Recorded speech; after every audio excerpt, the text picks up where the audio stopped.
Welcome to The Way, the Truth and the Life. My name is Sandra and I pray that the testimony you are about to hear strengthens your faith and draws you closer to Jesus. Hi everyone, welcome. Today I have Natasha Jessica Collins with me and we're going to get straight into it. Thank you so much for sharing your testimony with us. I know it's going to bless a lot of people. So do you want to just share with us how you came to know God and a bit about your story? It's a big story, but I'll do my best to keep it succinct. Sure. So I grew up in a Catholic home, and so I was raised to believe in God, and so I knew about God. I think at a very tender age, I had a very a soft spot towards God, and I served as an altar girl at church and everything as a young child. But I don't think I really had a revelation of having a relationship with God. I think it was very much, I had a very religious outlook in terms of when I looked at spirituality, and it wasn't something that was felt or experienced or anything like that. When I went into high school, though, I kind of left my church living ways behind me, and like every other teenager, got swept up in the party scene and your peer groups and falling into the peer pressure of being accepted and that sort of thing. And it wasn't until I was in year 8 that a girl named Sarah, who's still in my life today, she shared the gospel with me at school because God had radically saved her. But I still, I love Jesus and I love the idea of Jesus, but again, just wasn't fully able to understand the whole notion of having a personal relationship with God. So I just, I continued in my wayward ways. And I think in high school, I was so desperate for acceptance and I was so desperate for an identity. I didn't really know who I was. I don't think when you're a young person, you have an understanding of your family and your background, but you're still figuring out who you are and your own sense of purpose in the world. And I don't think I could even articulate that word when I was in high school, that I have a purpose. I think it was more what job am I going to do? What kind of person do I want to marry? And but the idea of purpose, I don't think really came into mind. I didn't really believe I had a purpose. And I think when you don't believe you have a purpose, then you act in a way that is purposeless. And so I was just doing and reacting and experiencing without really considering the consequences or how I was affecting others, or how my mum was being heartbroken by some of the decisions I was making and that sort of thing. And then it wasn't until I was 16, I had a really close family member. She started going to church and she gave her life to Christ. And I saw, because we were quite similar, we both loved to party, we did a lot of naughty things, and I saw the genuine transformation in her life, and I was like, what are you doing? What's going on? And she said that she had started having a personal relationship with God. And I just thought, I was quite cynical around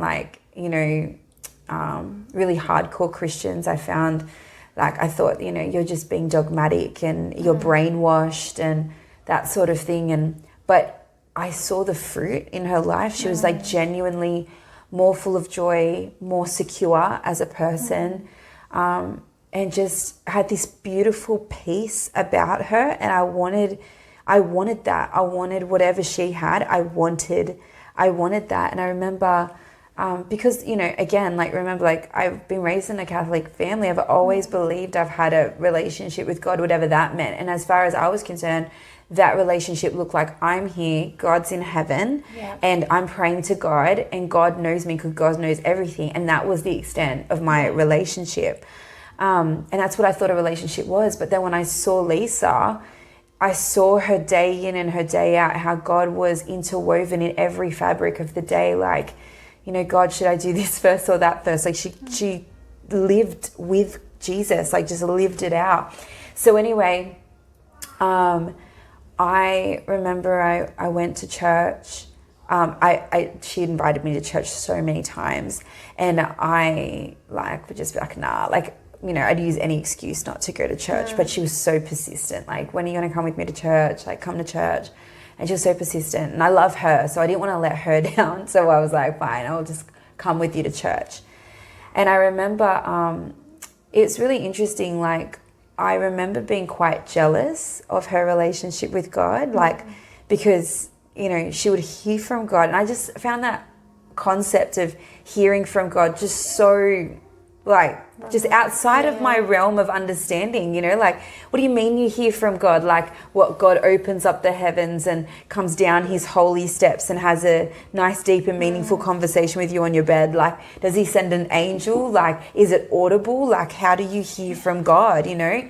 And she would just sort of like gently reply, like, you can always hear him because he's in your spirit. Like, he's in here. Like, you hear him all the time. And I just still, like, I'm like, but isn't that your conscience? I still just really like struggled to understand what it meant to hear from God. And I remember going before God and like praying and being like, God, like, why is your relationship with Lisa so different to your relationship with me? I've been praying to you my whole life and I've never heard you. I've never experienced you, like this love and peace that people are talking about, because, you know, I started encountering more and more Christians that would tell me about this experience that they would have with God, and I just didn't have that.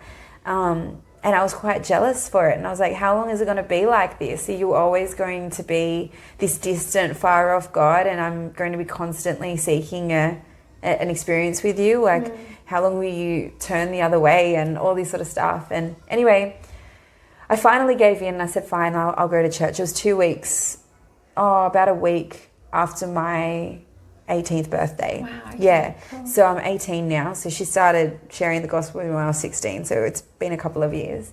And so I'm 18 now, and I'm at my, like, and so I've just had my 18th birthday. I finally go to church, and I went to this church in Penrith, and it was Pastor Jack Haynes, and he was preaching a message on sins, hang-ups and addictions. And he was preaching from Romans 7. I'll never forget it. And he was talking about Paul and Paul's struggle with sin. And he was like, but before this happened though, before I heard this message, which I think is important to recount, the first time I went to church, Lisa gave me a Bible and she said, you know, we bring Bibles to church. I was like, sure, I'll bring a Bible. And even though I wasn't overtly religious, I always believed in signs. So I always believed like things happen for a reason, things happen for a reason. And I did the thing that you probably shouldn't do as a Christian. Like, I just kind of randomly opened to any page in the Bible and trusted that God would speak to me. And funnily enough, in that moment, it happened to work for me. I wouldn't advise it, but like in that moment, it worked for me. Yeah. And it actually opened up to Psalm 13. Okay. And in Psalm 13, King David is praying a prayer to God. And he's literally saying, like, some of the phrasing that I use in my prayer with God. And he was like he's talking about, he was in a state in his life where, you know, where he was alone and everyone had betrayed him. And so he was crying out to God. And he said, you know, like, oh Lord, like, how long will you forget me? How long will you turn the other way? How long will the enemy gloat over me every day, saying that I have the upper hand over him? He's like, turn and answer me, O Lord, and restore the sparkle in my eyes, or I'll surely die, and all this sort of stuff. And I was like, oh my goodness, I resonate with this prayer so much. And so it obviously immediately I felt captured by it. And then in Psalm 14, the Lord answers King David and he said, only fools say in their heart that there is no God, and that the Lord looks down on the entire human race to see if anyone is seeking him. But no, all have turned away, all have become corrupt, and no one does good, not a single one.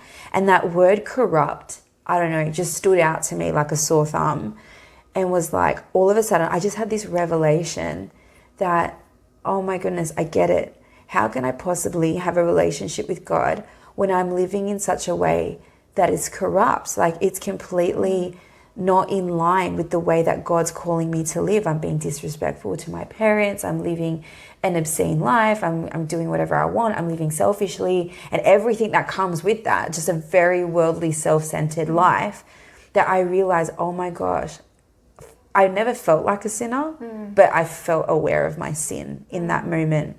And that kind of freaked me out.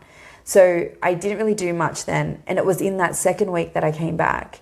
And that's when I heard Pastor Jack Haynes preaching. And he started sharing a message on sins, hang-ups and addictions. And he preached from Romans 7, where Paul writes, like, I want to do what is right, but instead I do what I hate. But if I know what I'm doing is wrong, then I know that it's sin living in me that does it. And he's like, says like, there's nothing good that lives in me.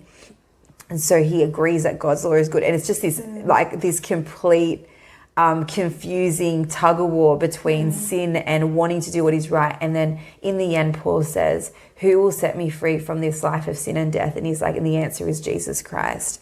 And I was just bawling my eyes out hearing this message. I felt like I was having a Lauryn Hill Fugees moment where he was like killing me softly with every single word that was coming from his mouth. Oh, wow. And I felt like no one else was in the room. Like this message was for me. And I just wept throughout the message because I just so resonated. I'm like, that's me. Like I want to do what's right. Like if there is a creator, if there is a God that I can actually have a relationship with, I want that, but I don't know how because I'm so caught up in the things of this world. But if Jesus is able to set me free from it, I'm willing to give everything. I'm willing to give everything. And that was the 26th of March 2006, and that's when I made that decision. I'm like, this is it. And it's so funny. I couldn't even pray the salvation prayer because I was just I wept through it. You know, it was just like, Jesus, please forgive me. But it was just such a powerful moment. And this year we're almost in March. It'll be 15 years. Wow. Yeah. Oh my God. Yeah, since I made that decision. And so yeah, your life is just amazing now, and yeah, God's been using you so much. Thank you so much for sharing with us. That was amazing, and I know it will touch a lot of people. Yeah.